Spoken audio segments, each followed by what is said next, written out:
ಅವನ ತಮ್ಮ 100 ಕೊಲೆಗಳನ್ನ ಮಾಡಿದ, 100 ಹೆಣ್ಣುಮಕ್ಕಳನ್ನ ಕೊಂದು ಕೊಲೆ ಮಾಡಿ ನೇತ್ರಾವತಿ ನದಿಯಲ್ಲಿ ಕಾಡಿನಲ್ಲಿ ಬಿಸಾಕಿದ್ದಾನೆ. ಅದರ ಸಾಕ್ಷಿ ನನ್ನ ಹತ್ರ ಇದೆ.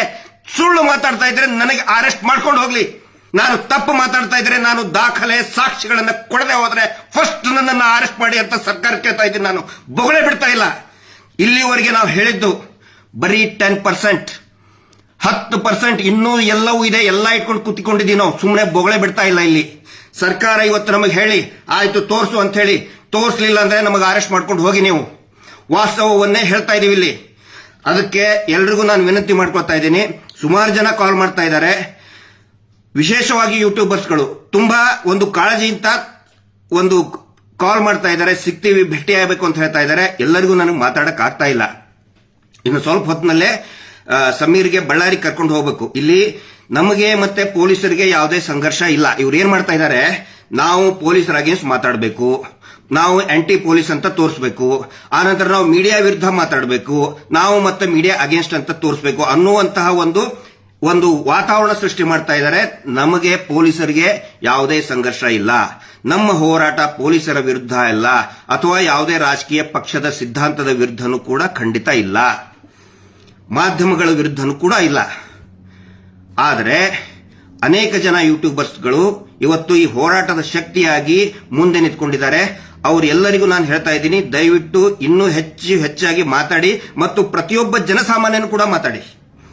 ಇದು ಬರೀ ನಮ್ಮ ಪ್ರತಿಷ್ಠೆ ಅಲ್ಲ, ನಾವೇ ಮಾತಾಡಬೇಕಂತಿಲ್ಲ, ನಾವೇ ಮಾತಾಡ್ತಾ ಇದೀವಿ. ದಯವಿಟ್ಟು ಇನ್ನು ಮೇಲೆ ಪ್ರತಿಯೊಬ್ಬ ಜನಸಾಮಾನ್ಯನು ಕೂಡ ಪ್ರಶ್ನೆ ಕೇಳಿ, ಈ ವ್ಯವಸ್ಥೆಗೆ ಕೇಳಿ.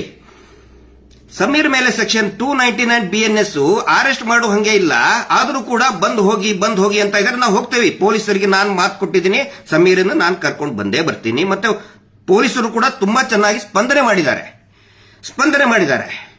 ಅಲ್ಲಿ ಇರುವಂತ ಠಾಣಾಧಿಕಾರಿ ಇರ್ಬೋದು, ಬಳ್ಳಾರಿ ಅವರು ಇರ್ಬೋದು, ಹಿರಿಯ ಅಧಿಕಾರಿಗಳು ಇರ್ಬೋದು, ಮತ್ತು ಕರ್ಕೊಂಡು ಬಂದಂತ ನಿನ್ನೆ ನಮ್ಮ ಜೊತೆಗಿದ್ದಂತ ಎಲ್ಲಾ ಸ್ಟಾಫ್ಗಳು ಕೂಡ, ಬಳ್ಳಾರಿ ಪೊಲೀಸರು ಇರ್ಬೋದು, ಜಿಗಣಿ ಇರ್ಬೋದು, ಎಲ್ಲರೂ ಕೂಡ ಚೆನ್ನಾಗಿ ವರ್ತನೆ ಮಾಡಿದ್ದಾರೆ. ಆದ್ರೆ ನೋಡಿ, ಈ ಶೀನಪ್ಪ ಅನ್ನುವಂತ ವ್ಯಕ್ತಿ ಎಲ್ಲಾ ಯೂಟ್ಯೂಬರ್ಸ್ಗಳಿಗೂ ಕೂಡ ನೋಟಿಸ್ ಕೊಟ್ಟು ಬ್ಲಾಕ್ ಮಾಡಿಸಿದ. ಅದೇ ಶೀನಪ್ಪನ ವಿರುದ್ಧ 10 ವರ್ಷದವರೆಗೆ ಶಿಕ್ಷೆ ಆಗುವಂತಹ ಸುಗ್ರೀವಾಜ್ಞೆ ಇದ್ರೂ ಕೂಡ ಯಾಕೆ ಅರೆಸ್ಟ್ ಮಾಡ್ತಾ ಇಲ್ಲ? ಯಾಕೆ ಅವನು ಕರ್ಸ್ಕೊಳ್ಳಿಲ್ಲ ಪೊಲೀಸ್ ಸ್ಟೇಷನ್ಗೆ? ಇವರು ಮಾಡ್ತಾ ಇರೋ ಮೀಟರ್ ಬಡ್ಡಿ ದಂಧೆಯಿಂದ ಊರೂರಲ್ಲಿ ಹೆಣಗಳು ಬೀಳ್ತಾ ಇದೆ. ಇದೇ ಧರ್ಮೋದ್ಯಮಿ ವೀರೇಂದ್ರ ಜೈನ್ ಮಾಡ್ತಾ ಇರುವಂತಹ ಒಂದು ಡ್ರಾಮಾ ಕಂಪನಿ, ಗ್ರಾಮ ಅಭಿವೃದ್ಧಿ ಯೋಜನೆ, ಅದರಿಂದ ಊರೂರಲ್ಲಿ ಜಗಳ ಆಗ್ತಾ ಇದೆ ರೀ. ಆತ್ಮಹತ್ಯೆ ಆಗಿದೆ. ಇಲ್ಲೇ ಚಿಕ್ಕಬಳ್ಳಾಪುರದಲ್ಲಿ ಒಬ್ಬ 2 ವರ್ಷದ ನವ ವಿವಾಹಿತೆ ಅರ್ಪಿತಾ ಅನ್ನೋಂಥವ್ರು ಊರಲ್ಲಿ ಹಾಕೊಂಡಿದ್ದಾರೆ. ಅದರ ಫೋಟೋ ಕೂಡ ಕಳಿಸಿದೀವಿ ನಾವು.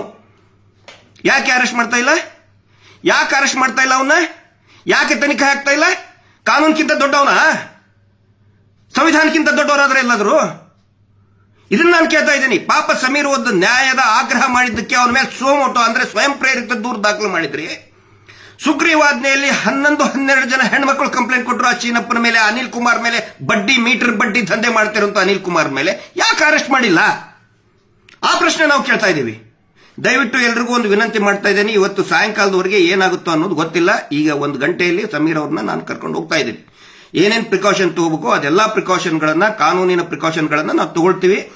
ಓಡಿ ಹೋಗುವಂತದ್ದೇನಿಲ್ಲ ಇಲ್ಲಿ. ನಾನು ಯಾಕೆ ಇಷ್ಟೊಂದು ಇದು ಮಾಡ್ತಾ ಇದ್ದೀನಿ ಅಂದ್ರೆ, ನಾನು ವೈಯಕ್ತಿಕವಾಗಿ ಮತ್ತು ಈ ಹೋರಾಟಗಾರರು ಜೈಲಿಗೆ ಹೋಗೋದಕ್ಕೆ ನಾವು ಹೆದರ್ಕೊಂಡಿಲ್ಲ. ಪಾಪ ಆ ಹುಡುಗ ಈಗ ಇನ್ನು 20-21 ವರ್ಷ.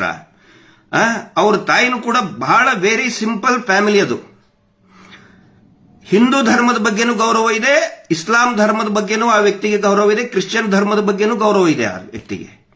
ಅವನು ಒಬ್ಬ ಭಾರತೀಯಾಗಿ ಕೆಲಸ ಮಾಡ್ತಾ ಇದ್ದಾನೆ, ಒಬ್ಬ ಕನ್ನಡಿಗಾಗಿ ಮಾಡ್ತಾ ಇದ್ದಾನೆ. ಪಾಪ ಅಂತ ಹುಡುಗನ್ನ ಜೈಲಿಗೆ ಹಾಕಬೇಕು ಅಂತ ಹೇಳಿ, ಜೈಲಿಗೆ ಹಾಕಲೇಬೇಕು ಅಂತ ಹೇಳಿ ಈ ನಕಲಿ ದೇವಮಾನವ ಸರ್ಕಾರದಿಂದ ಒತ್ತಡ ತರ್ತಾ ಇದ್ದಾನೆ. ಹಿಂಗಾಗಿ ಈ ವಿಷಯವನ್ನ ನಾನು ಸಾರ್ವಜನಿಕರ ಗಮನಕ್ಕೆ ತರ್ತಾ ಇದ್ದೀನಿ. ನಾವು ಯಾರು ಎಲ್ಲಿ ಓಡಿ ಹೋಗಲ್ಲ. ಸಮೀರ್ ಆಗ್ಲಿ, ನಾವಾಗ್ಲಿ ಯಾರು ಕೂಡ ಎಲ್ಲಿ ಓಡಿ ಹೋಗಲ್ಲ. ಪೊಲೀಸರ ಮುಂದೆ ಹಾಜರಾಗ್ತೀವಿ. ಏನಾದರೂ ವ್ಯತ್ಯಾಸ ಆದ್ರೆ ಈ ಸರ್ಕಾರನೇ ಹೊಣೆ ಆಗುತ್ತೆ. ಆಸ್ ಇಟ್ ಈಸ್ ನಾನು ಹೇಳ್ತಾ ಇದ್ದೀನಿ. ಒನ್ಸ್ ಅಗೇನ್ ನಾನು ಪ್ರಶ್ನೆ ಕೇಳ್ತಾ ಇದ್ದೀನಿ. ಹಿಂದೂ ಮುಸ್ಲಿಂ ಮತ್ತೆ ಸುಳ್ಳು ಹೇಳಿ ಫೇಕ್ ಅಲ್ಲಿ ಮಾತಾಡ್ತಾ, ಇವನು ಹಾಕಿರೋ ಬಿಸ್ಕೆಟ್ ತಿಂದು ಮಾತಾಡ್ತಾ ಇದ್ದೀರಲ್ಲ, ಒನ್ಸ್ ಅಗೇನ್ ನೀವೇ ಉತ್ತರ ಕೊಡಿ. ನಿಮ್ಮ ಮನೆ ಹೆಣ್ಮಕ್ಳಿಗೆ ಮೊದಲು ಉತ್ತರ ಕೊಟ್ಟು ಆಮೇಲೆ ಹಿಂದೂ ಮುಸ್ಲಿಂ ಮಾತಾಡಿ. ಲಾಸ್ಟ್ ಕೊನೆಗೆ ಐ ರಿಪೀಟ್, ನಿನ್ನ ಮನೆ ಹೆಣ್ಮಗಳನ್ನ ಒಬ್ಬ ಹಿಂದೂ ಎತ್ಕೊಂಡು ಹೋಗಿ ಹಾಳು ಮಾಡಿದ್ರೆ ಆಯ್ತಪ್ಪ, ಹಿಂದೂನೇ ಮಾಡಿದ ಅಂತ ಸುಮ್ಮನೆ ಇರ್ತೀಯ ಮಗನೇ? ಉತ್ತರ ಕೊಡು ಲೋಫರ್. Justice for Soujanya.